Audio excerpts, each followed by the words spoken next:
अच्छा जी, नेक्स्ट अब हम स्टार्ट करते हैं टॉपिक हाइपोथायरॉयडिज्म। हाइपोथायरॉयडिज्म जो है ये बच्चों में जो है बर्थ के टाइम पे हो सकता है कंजेनिटल हाइपोथायरॉयडिज्म, या किसी भी टाइम ड्यूरिंग द चाइल्डहुड या एडोलेसेंस भी हो सकता है, जिसको हम कहेंगे जुवेनाइल हाइपोथायरॉयडिज्म। ठीक है, एक ऐसी कंडीशन है जिसमें थायराइड ग्लैंड जो है इनफ थायराइड हार्मोन्स नहीं बना पा रहा, क्योंकि थायराइड हार्मोन तो बहुत ज़रूरी है हमारी जो है वो नॉर्मल ग्रोथ, ब्रेन डेवलपमेंट के लिए, स्पेशली इन्फेंट्स में। तो इसकी डिटेक्शन और ट्रीटमेंट बहुत ज़रूरी है। ये देखिए, थायराइड हार्मोन की रेगुलेशन है कि हमारा जो थायराइड हाइपोथैलेमस से उसे थायरोट्रोपिन रिलीजिंग हार्मोन बनता है, वो पिट्यूटरी ग्लैंड को स्टिमुलेट करता है कि तुम थायराइड स्टिमुलेटिंग हार्मोन बनाओ, TSH। ठीक है, अब ये TSH जो है ये जाके हमारे थायराइड ग्लैंड को स्टिमुलेट करेगा, फिर थायराइड ग्लैंड जो है आगे T3 T4 हार्मोन्स बनाता है। अब ये T3 T4 जो है ना, ये फर्दर पिट्यूटरी पे भी इनका नेगेटिव फीडबैक है और हाइपोथैलेमस पे भी। अगर इसकी कंसनट्रेशन ज़्यादा होगी तो ये ऑटोमेटिकली सप्रेस हो जाएंगे, या कम होगी तो वो बढ़ जाएंगे। ठीक है, तो ये इस तरह रेगुलेशन होती है। अब सबसे पहला टॉपिक है कंजेनिटल हाइपोथायरॉयडिज्म। ये जो है इसमें कंजेनिटल हाइपोथायरॉयडिज्म का सबसे पहले उन्होंने केस प्रेजेंट किया है, जिसकी मैं आपको पिक्चर भी दिखाती हूँ। ये देखिए फिगर, तो इसमें दो केस प्रेजेंट किया है कि 2 वीक ओल्ड बॉय जो है प्रेजेंट करता है कॉन्स्टिपेशन के साथ, जॉन्डिस भी है बच्चे को। ठीक है, बच्चा स्लगिश है, यानी उसको हाइपोटोनिया है, एक्सेसिव स्लीपी है, बहुत ज़्यादा नींद आ रही है। फिजिकल एग्जामिनेशन बच्चे को माइल्ड जॉन्डिस है, उसका एब्डोमेन डिस्टेंडेड है, लार्ज टंग है बच्चे की, लार्ज एंटीरियर और पोस्टीरियर फंटनल्स, अम्बिलाइकल हर्निया, कोर्स ड्राई सी स्किन है, प्लाज्मा में T4 डिक्रीज्ड है लेकिन TSH जो है वो रेज्ड है। बच्चे के नी एक्सरे पे कोई ऑसिफिकेशन सेंटर नहीं है, और आइसोटोप एंड अल्ट्रासाउंड स्कैनिंग पे हमें कोई थायराइड टिश्यू भी नहीं मिल रहा। ठीक है, तो ये टिपिकल केस है कंजेनिटल हाइपोथायरॉयडिज्म का। याद रखें, मोस्ट केसेस जो है कंजेनिटल हाइपोथायरॉयडिज्म के वो हेरिडिटरी नहीं होते, और वो थायराइड डिसजेनेसिस की वजह से होते हैं। ठीक है, थायराइड डिसजेनेसिस क्या है, जिसकी definition congenital hypothyroidism is defined as a significant decrease in या absence of the thyroid function present at birth, यानी बर्थ के टाइम पे बच्चे का जो है या तो थायराइड फंक्शन एब्सेंट है या उसमें सिग्निफिकेंट डिक्रीज़ आया है। ठीक है, तो इसमें आपने याद रखना है कि इंसिडेंस अगर हम देखें तो कंजेनिटल हाइपोथायरॉयडिज्म जो है अफेक्ट करता है बॉयज़ को और गर्ल्स को इक्वली। ठीक है, पूरी दुनिया में 4000 में से एक बच्चे जो है इन्फेंट जो इससे अफेक्ट होते हैं। गोइट्रस कंजेनिटल जो हाइपोथायरॉयडिज्म है वो 30,000 में से एक लाइव बर्थ में होगा, जिसमें इनलार्जमेंट भी होगी, गोइटर होगा, गोइट्रस कंजेनिटल हाइपोथायरॉयडिज्म। ठीक है, और ये रिफ्लेक्ट करता है inborn defect in the hormone synthesis. तो वैसे आजकल जो है ना न्यू बॉर्न स्क्रीनिंग भी आ गई है, सारे इन्फेंट्स को जो है कंजेनिटल हाइपोथायरॉयडिज्म के लिए टेस्ट किया जाता है, स्क्रीन किया जाता है बिल्कुल बर्थ के बाद। वो हील प्रिक ब्लड टेस्ट किया जाता है, जिसमें हम TSH और थायरोक्सिन T4 देख रहे होते हैं, मेजर करते हैं। ठीक है, अगर स्क्रीनिंग पॉजिटिव आती है तो फिर हमें फिर further immediate confirmatory blood test करने होते हैं, सीरम TSH एंड T4, उनकी वैल्यूशन ज़रूरी होती है। इमेजिंग में अल्ट्रासाउंड, थायराइड स्कैन ये भी किए जाते हैं कॉज को डिटरमाइन करने के लिए, but should not delay the treatment. तो अब जो है मैं इटियोलॉजी अगर आपको समझाऊं कि कंजेनिटल हाइपोथायरॉयडिज्म में होता यूँ है कि या तो एक वजह है डिसजेनेसिस। ठीक है, वैसे ऑटो इम्यून है, फ्रीक्वेंट वजह सॉरी इसकी कंजेनिटल में या तो थायराइड ग्लैंड डिसजेनेसिस है या एप्लेजिया हो गया। 90% केसेस में यही होता है, बच्चों का ग्लैंड डेवलप ही नहीं हुआ, डिसजेनेसिस हुई है या एप्लेजिया। डिसजेनेसिस यानी कि कंजेनिटल हाइपोथायरॉयडिज्म जिसमें थायराइड ग्लैंड डेवलप ही नहीं हुआ प्रॉपरली। ठीक है, और दूसरी वजह होती है इनबॉर्न डिफेक्ट है थायरोक्सिन की सिंथेसिस का। ये जो है इन्वॉल्व कर सकता है defect of the iodine transport, organification, thyroglobulin synthesis या डी आयोडीनेशन। ठीक है, दूसरी इनबॉर्न डिफेक्ट की वजह से इनमें किसी में भी आ सकता है। एक और वजह है कंजेनिटल की end organ resistance to thyroxine. ठीक है, थायरोक्सिन से ही रेजिस्टेंस हो गई है। दूसरी वजह है कि हाइपोथैलेमिक पिट्यूटरी एक्सिस का डिफेक्ट है, TRH या TSH की डेफिशिएंसी। एंड लास्ट वजह है इंडेमिक गोइटर, यानी आयोडीन की डेफिशिएंसी है डाइट में। तो ये सारे कंजेनिटल हाइपोथायरॉयडिज्म, ये देखिए बच्चा है कंजेनिटल हाइपोथायरॉयडिज्म का, ये भी पिक्चर है जिसमें देखिए लार्ज कोर्स फेशियस हैं, लार्ज टंगे, ये मैं एक्सप्लेन करूँगी। तो इनमें एटियोलॉजी यही है, या तो इनके ग्लैंड का डिस्प्लेजिया हुआ है या एप्लेजिया हुआ है, या इनबॉर्न डिफेक्ट है थायरोक्सिन की सिंथेसिस में, या थायरोक्सिन से ही ये एंड ऑर्गन्स इनके रेजिस्टेंट है। या हाइपोथैलेमिक पिट्यूटरी एक्सिस का डिफेक्ट है या एंडोमिक गोइटर। तो क्या क्लिनिकल फाइंडिंग्स मिलेंगी? अब क्योंकि थायराइड हार्मोन जो है वो नेसेसिटी नहीं है फीटल ग्रोथ के लिए, तो इन्फेंट जो कंजेनिटल हाइपोथायरॉयडिज्म के साथ बॉन्ड होते हैं ना, वो बर्थ के टाइम पे बिल्कुल नॉर्मल है, वेट गेन भी उनका नॉर्मल ही होगा।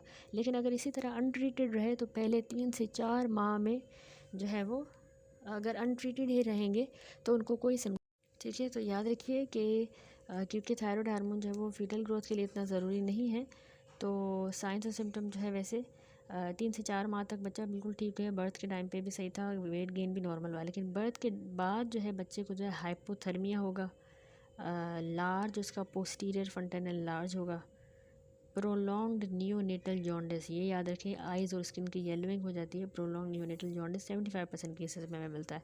बाकी जो सिम्टम है जो कि फ़र्स्ट 1 या 2 मंथ ऑफ द लाइफ में अपेरेंट होंगे वो क्या हैं?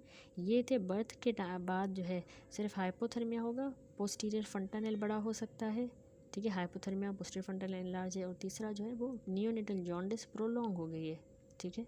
जो बाकी सिम्टम्स हैं वो 1 से 2 माह के बाद अपीयर होते हैं, उसमें बच्चे को लिथार्जी हो रही है, कॉन्स्टिपेटेड है, नॉइज़ी ब्रीदिंग, ठीक है, अम्बिलाइकल हर्निया है बच्चे को, उसके कोर्स फेशीज़ हैं, large tongue, thick lips, large open fontanelles, coarse cry, scanty dry and brittle scalp hairs, ठीक है। तो ये इसमें जो है बाकी सिम्टम्स हो गए।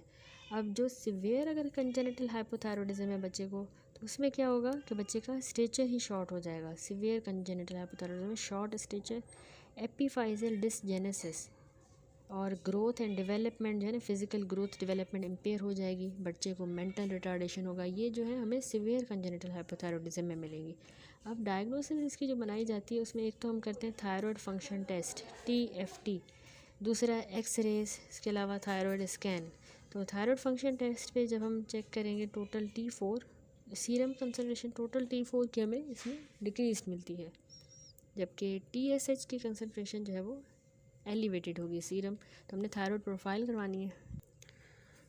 थायराइड फंक्शन के अलावा एक्सरे होगा, हमने जो है वो रिटार्डेशन ऑफ द ऑशियस डेवलपमेंट, ठीक है, उसमें एक्सरे के हमें ऑशियस डेवलपमेंट की रिटार्डेशन मिलेगी। बर्थ के टाइम पे जो है हमें कोई भी एपीफाइजल सेंटर जो है वो नी जॉइंट पे विजिबल नहीं होगा, ठीक है। जिस तरह सिनेरियो में भी था कि कोई बच्चे का नी स्कैन पे एपीफाइजल सेंटर नहीं मिल रहा। बड़े जो बच्चे हैं उनके एपीफाइसिस में हमें मल्टीपल फोकाई ऑफ ऑसिफिकेशन मिलेंगे, यानी एपीफाइजल डिसजेनेसिस। बोन एज इसकी डिलेड होगी। एक्सरे स्कल जब करेंगे तो उसमें लार्ज फंटानल होंगे, वाइड सूचर्स और इंटरसूचरल बोन्स होंगी, यानी वॉर्मियन बोन्स, ठीक है। तो थायराइड फंक्शन टेस्ट किया, एक्सरे हुआ। इसके अलावा है थायराइड स्कैन। थायराइड स्कैन जो है ये डिफ्रेंशिएट करता है actually between the agenesis and ectopic thyroid, ठीक है, इनके दरमियान इसमें डिफ्रेंशिएट करता है। तो हम थायराइड स्कैन भी करते हैं। तो मेनली जो है डायग्नोसिस यही है कि न्यूबॉर्न स्क्रीनिंग होती है, जो मैंने आपको बताया, हील प्रिक टेस्ट किया जाता है 24 से 72 घंटों में, जैसे बच्चा पैदा हुआ है यूनिवर्सल स्क्रीनिंग होती है, और TSH थायरोक्सिन ये मेजर किया जाता है उसमें। अगर हाई TSH है, लो T4 है तो मतलब टेस्ट पॉजिटिव है। दूसरा हम सीरम में जो है ये चीज़ हो गई। इसके अलावा इमेजिंग में थायराइड स्कैन है, रेडियो न्यूक्लियोटाइड स्कैन, इसमें safe amount of radio tracer use होता है, टेक्नीटियम 99, जो अगर थायराइड टिश्यू होगा तो वो शो करेगा कि वो कितना उसने ट्रेसर अब्जॉर्ब किया है, ठीक है, if it is in the correct location. जैसे डिसजेनेसिस या एक्टोपिक ग्लैंड भी इसी में पता लग जाएगा थायराइड स्कैन के ज़रिए, ठीक है। तो ट्रीटमेंट अब क्या आता है, लाइफ लॉन्ग जो बच्चे हैं इनको थायराइड हार्मोन रिप्लेसमेंट देनी पड़ेगी, ठीक है। थायरोक्सिन जो है उनको सिंगल डेली ओरल डोज दिया जाता है, जो 10 से 15 माइक्रोग्राम पर केजी पर डे के हिसाब से नियोनेट्स में, जबकि बड़े जो बच्चे हैं उनको 4 माइक्रोग्राम पर केजी पर डे के हिसाब से लाइफ लॉन्ग थायरोक्सिन टैबलेट इन्होंने लेनी होती है, ठीक है। फॉलोअप किस तरह होगा, इनमें जो है ग्रोथ और जो न्यूरोलॉजिकल डेवलपमेंट है वो हम एवेल्यूएट करते हैं बाय रेगुलर फॉलोअप। हर 2 से 3 माह बाद इनकी डेवलपमेंट ग्रोथ चेक करते हैं in the first 2 years of life age, and what somewhat less frequent follow up after the 2 years of age. Follow up visit में बच्चे का वेट, हाइट, उसकी बोन एज और उसका डेवलपमेंट असेसमेंट हम करेंगे, ठीक हो गया, दैट्स इट। तो this was the congenital hypothyroidism which is most important topic exam point of view से। एग्ज़ाम में आपको इसके पास इस तरह से ही सिनेरियो आएंगे कि 1 साल का बच्चा आपके पास OPD में कॉन्स्टिपेशन की हिस्ट्री के साथ आया है, डिलेड माइलस्टोन, और आप कंजेनिटल हाइपोथायरॉयडिज्म सस्पेक्ट कर रहे हो, तब आप उसमें इन्वेस्टिगेशंस कौन सी करवाओगे, तो ये आप सारी लिखोगे। और किस तरह से ट्रीट करना है, तो यही लाइफ लॉन्ग थायरॉक्सिन है अगर उसको हाइपोथायरॉयडिज्म है, ठीक है। इसी तरह जो है बाकी भी आते हैं इसमें से कि सिनेरियो होगा कि बच्चा है 17 डेज़ ओल्ड बच्चा, लेथार्जिक, होर्स क्राई, एपनिक स्पेल्स हो रहे हैं उसको 10th डे ऑफ लाइफ पे, एग्जामिनेशन पे वो लेथार्जिक है, टंग प्रोट्रूडेड है, एंटीरियर फ्रंटनल वाइड ओपन है, नियोनेटल रिफ्लेक्सेस डिप्रेस्ड है, तो ये डायग्नोसिस है कंजेनिटल हाइपोथायरॉयडिज्म। कैसे इन्वेस्टिगेट करेंगे और कैसे मैनेजमेंट होगी, ठीक है। इसी तरह से इसमें से पास्ट में एग्जाम में क्वेश्चन आए हैं, ठीक है। हाइपोथायरॉयडिज्म के बाद अब नेक्स्ट टॉपिक आता है हाइपरथायरॉयडिज्म। हाइपरथायरॉयडिज्म का केस है कि 12 साल की बच्ची आपके पास प्रेजेंट कर रही है, 3 मंथ हिस्ट्री दे रही है, हीट इनटॉलरेंस, ठीक है, गर्मी जो है वो बर्दाश्त नहीं हो रही, वेट लॉस हुआ है बच्ची का, पुअर कंसंट्रेशन। एग्जामिनेशन की गई तो उसमें उसको ना सिमेट्रिकल स्मूथ गोइटर है, ठीक है, प्रोप्टोसिस भी है और tachycardia. Symmetrical smooth goitre, enlargement यानी थायरॉयड ग्लैंड की सिमेट्रिकल है, प्रोप्टोसिस है, टेकीकार्डिया बच्ची को। इन्वेस्टिगेशन की गई तो उसमें थायरॉयड स्टिमुलेटिंग हार्मोन सप्रेशन जो है TSH सप्रेशन पे हमें शो हुआ है, TSH suppression with the high free T4 T3 यानी T3 T4 हाई लेवल में है जबकि TSH सप्रेस्ड है। तो ये एक टिपिकल केस है हाइपरथायरॉयडिज्म का, ये सारे उसके क्लिनिकल फीचर्स हैं। हाइपरथायरॉयडिज्म तब होता है जब एक्सेसिव सिक्रीशन हो थायरॉयड हार्मोन की, ठीक है। तो उसमें सबसे पहले आती है ग्रेव्स डिजीज़। ग्रेव्स डिजीज़ जो है इसकी वजह क्या, एटियोलॉजी क्या है। ग्रेव्स डिजीज़ यानी diffuse toxic goitre auto immune disorder है। इसमें जो है हाइपर फंक्शन हो जाता है, इनलार्जमेंट हो जाती है थायरॉयड ग्लैंड की जो कि स्टिमुलेट होती है सर्कुलेटिंग इम्यूनोग्लोबुलिन्स की वजह से, वो जाके थायरॉयड ग्लैंड को स्टिमुलेट करती है, ठीक है। जहाँ हमारा TSH करता है थायरॉयड ग्लैंड को, लेकिन ग्रेव्स डिजीज़ में वो इम्यूनोग्लोबुलिन्स एंटीबॉडीज जाके थायरॉयड ग्लैंड को स्टिमुलेट करेंगी और फिर वो T3 T4 ज़्यादा बनेगा। नियोनेटल ग्रेव्स डिजीज़ में जो ना ट्रांसप्लेसेंटल पैसेज हुआ है थायरॉयड स्टिमुलेटिंग इम्यूनोग्लोबुलिन्स का, IgG का, मदर से वो बेबी में आई है और उसमें ग्रेव्स डिजीज़ करवाती हैं, उसको कहते हैं नियोनेटल ग्रेव्स डिजीज़। दूसरी autonomous hyper functioning hot thyroid nodule, ठीक है, ये भी एक वजह है ग्रेव्स डिजीज़ की कि वो हॉट नोड्यूल है वो ही खुद ऑटोनोमसली हाइपर फंक्शन करिए, T3 T4 ज़्यादा बन रहा है। एक और वजह है सब एक्यूट थायरॉयडाइटिस। तो अब क्लिनिकल फाइंडिंग्स क्या होती हैं हाइपर थायरॉयडिज्म में, बच्चियाँ जो है वो ज़्यादा अफेक्ट होती हैं मोर कॉमनली देन बॉयज़ यानी 5:1 है। हाइपर थायरॉयडिज्म में ग्रेव्स डिजीज़ में जो है ना फैमिली हिस्ट्री होती है, तो फैमिली हिस्ट्री होगी। यूजुअल जो एज है मैनिफेस्टेशन की हाइपर थायरॉयडिज्म जो है ना 5 साल की उम्र के बाद जो है वो मैनिफेस्ट करता है। हाइपो हमने देखा कि आफ्टर बर्थ के टाइम पे तो थोड़े बहुत होंगे, लेकिन ज़्यादातर 1 to 2 मंथ ऑफ लाइफ पे वो सारे lethargy, constipation, hernia, thick large tongue, ये सारी चीज़ें हाइपो की 1 से 2 माह पे हो जाएगी, लेकिन ये 5 साल की उम्र पे हाइपर मैनिफेस्ट करेगा। तो ऑनसेट सिम्टम का इंसीडियस है, बच्चे में इमोशनल लायबिलिटी होगी और इसकी एपेटाइट जो है वो ज़्यादा होगी, ठीक है, भूख ज़्यादा लगेगी, लेकिन हीट इनटॉलरेंस होगी, वेट लॉस होगा, ठीक है, फ्रीक्वेंट उसको लूज स्टूल्स होंगे, उसका बिहेवियर भी डिटोरिएटेड होगा और उसकी स्कूल परफॉर्मेंस भी, ठीक है, और बच्ची की जो है स्लीपिंग भी पुअर होगी।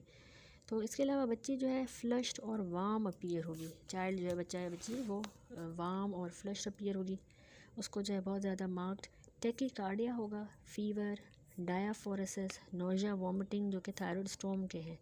बच्चे को प्रोप्टोसिस भी हो सकता है, उसके पाल्पेब्रल फिशर जो है ना वो वाइडेंड होगा, ठीक है, यानी जो प्रोप्टोसिस की वजह से जो पाल्पेब्रल फिशर होता है वो ज़्यादा होगा, यानी आंख का जो है ओपन एरिया जो डायमीटर। थायरॉयड ग्लैंड बच्चे का जो है बच्चे का या फिर डिफ्यूजली इनलार्ज होगा, स्मूथ होगा, फर्म लेकिन हार्ड नहीं होगा, ठीक है, डिफ्यूजली enlarge smooth and firm but not hard, non tender होगा। प्रीकॉर्डियम उसका जो है वो हाइपर एक्टिव होगा। बच्ची को जो है वो रेस्टिंग टेकीकार्डिया और widened pulse pressure, resting tachycardia and widened pulse pressure, skin उसकी स्मूथ, वार्म, फ्लश्ड और मॉइस्ट होगी।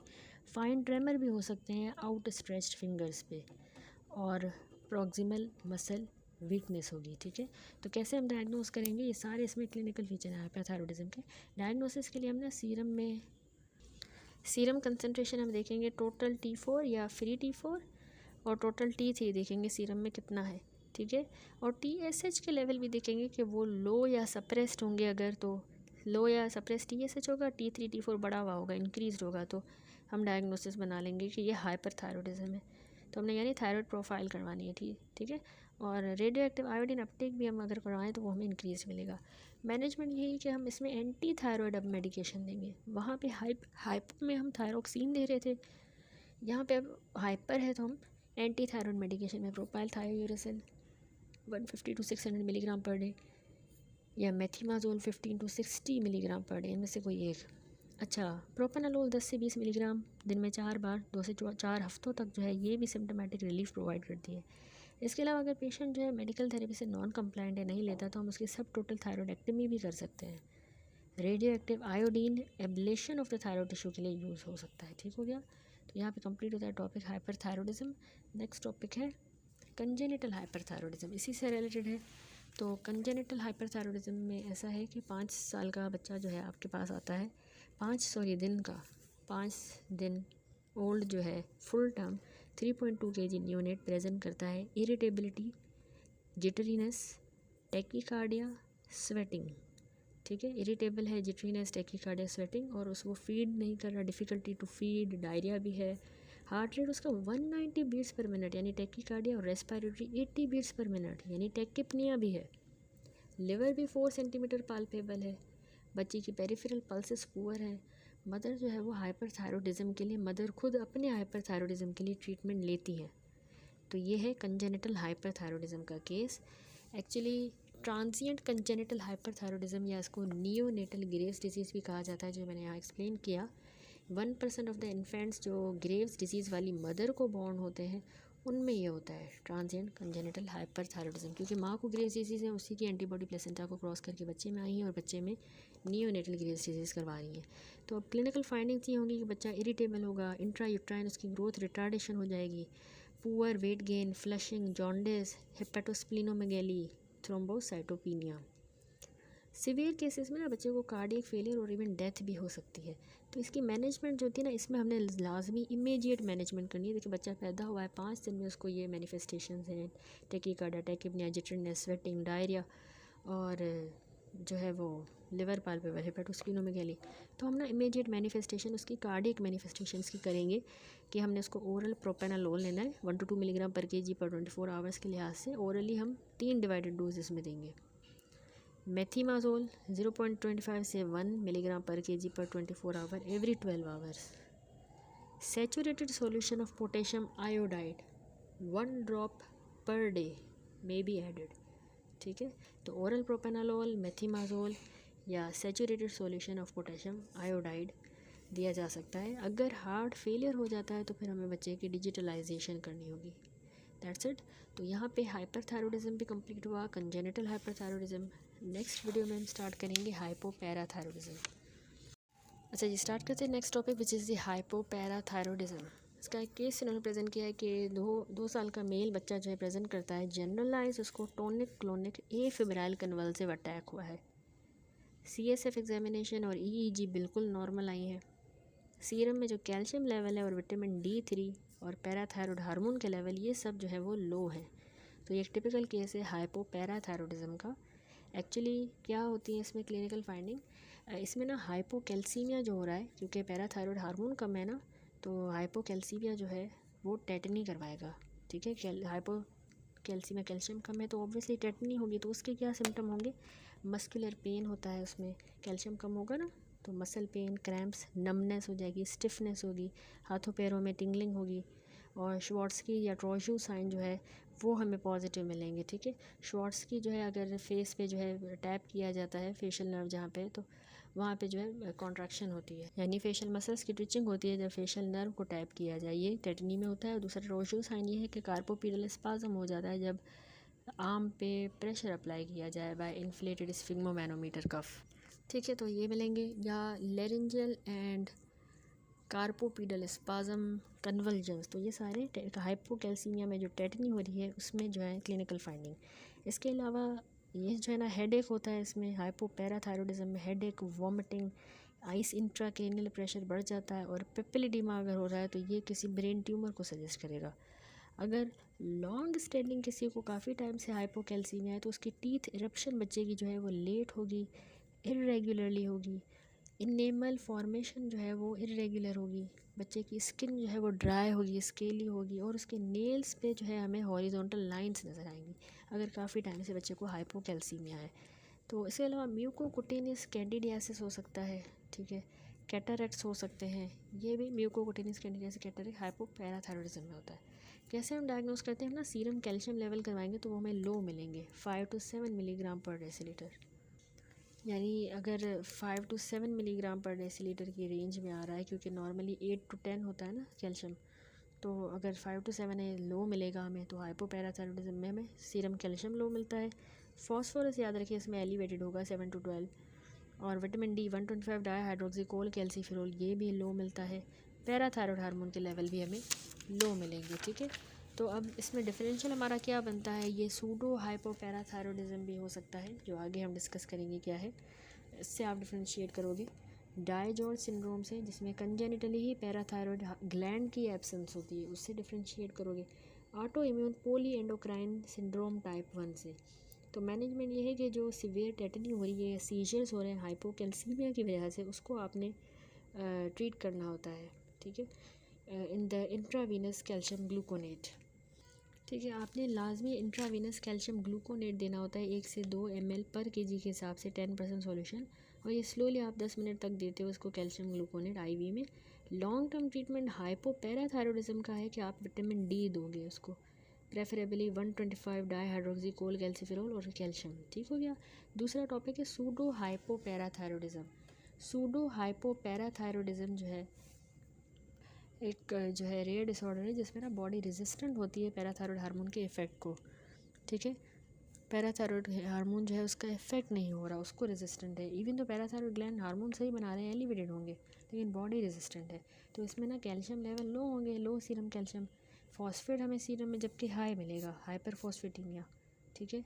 कैल्शियम लो है, हाइपरफॉस्फेट, और पैराथायरॉयड हार्मोन अब यहाँ पे एलिवेटेड है। वहाँ हमने देखा था कि पैराथायरॉयड भी कम था, लेकिन यहाँ हार्मोन सही बन रहा है, रेजिस्टेंस है, और एल्कलाइन फॉस्फेटेज भी हमें इंक्रीज मिलता है। तो इसमें एल्ब्राइट हेरिडिटरी ऑस्टियोडिस्ट्रोफी बायोकेमिकल जो फीचर है सूडो हाइपोपैराथायरॉयडिज्म के, वो बिल्कुल हाइपोपैराथायरॉयडिज्म विद दी वन दो similar to those one hypothyroidism those of the hypoparathyroidism with the one exception that the pseudo hypoparathyroidism parathyroid hormone level are elevated. यही एक फ़र्क है सूडो का, कि सूडो में पीटीएच बढ़ा हुआ होगा, वहाँ वैसे हाइपोपैराथायरॉयडिज्म में पैराथायरॉयड हार्मोन खुद कम होता है, यहाँ पे पैराथायरॉयड हार्मोन एलिवेटेड होगा, यही एक वाहिद फ़र्क है।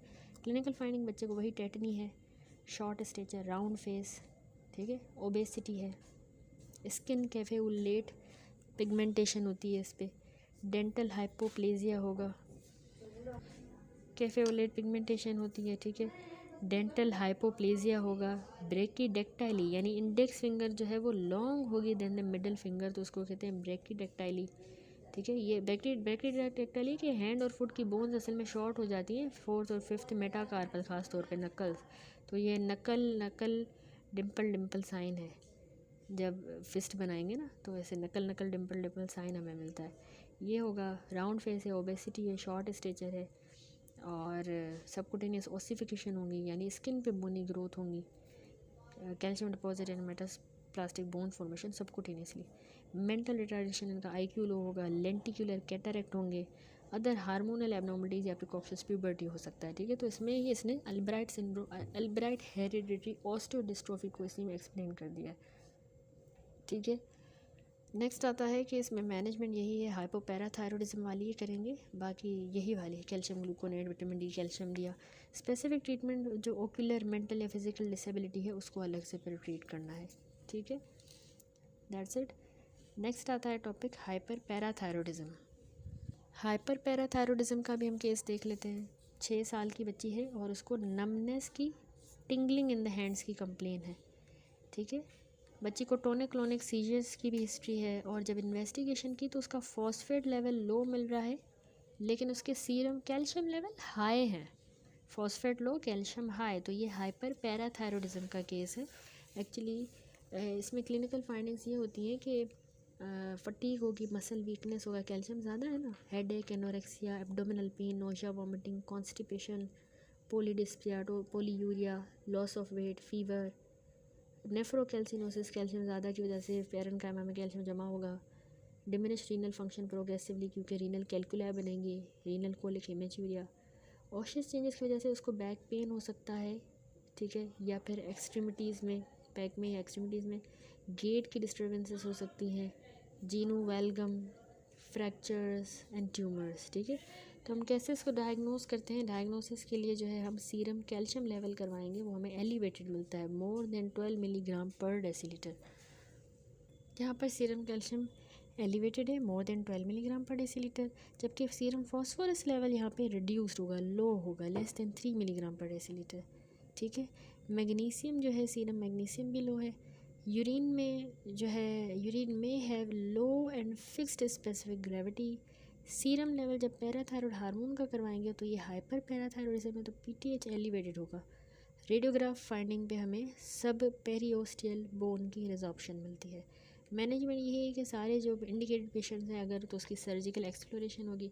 अगर कोई एडिनोमा मिलता है तो उसको हमने रिमूव करना है। मोस्ट जो नियोनेट्स हैं जिनको सीवियर हाइपर कैल्सीमिया है तो उसमें हमें टोटल पैराथायरॉयडेक्टमी करनी होगी। सीवियर हाइपर कैल्सीमिया में नियोनेट्स की हम टोटल पैराथायरॉयडेक्टमी कर देंगे। That's it. तो कंप्लीट हुआ ये टॉपिक। नेक्स्ट वीडियो में एडिसन डिजीज स्टार्ट करेंगे।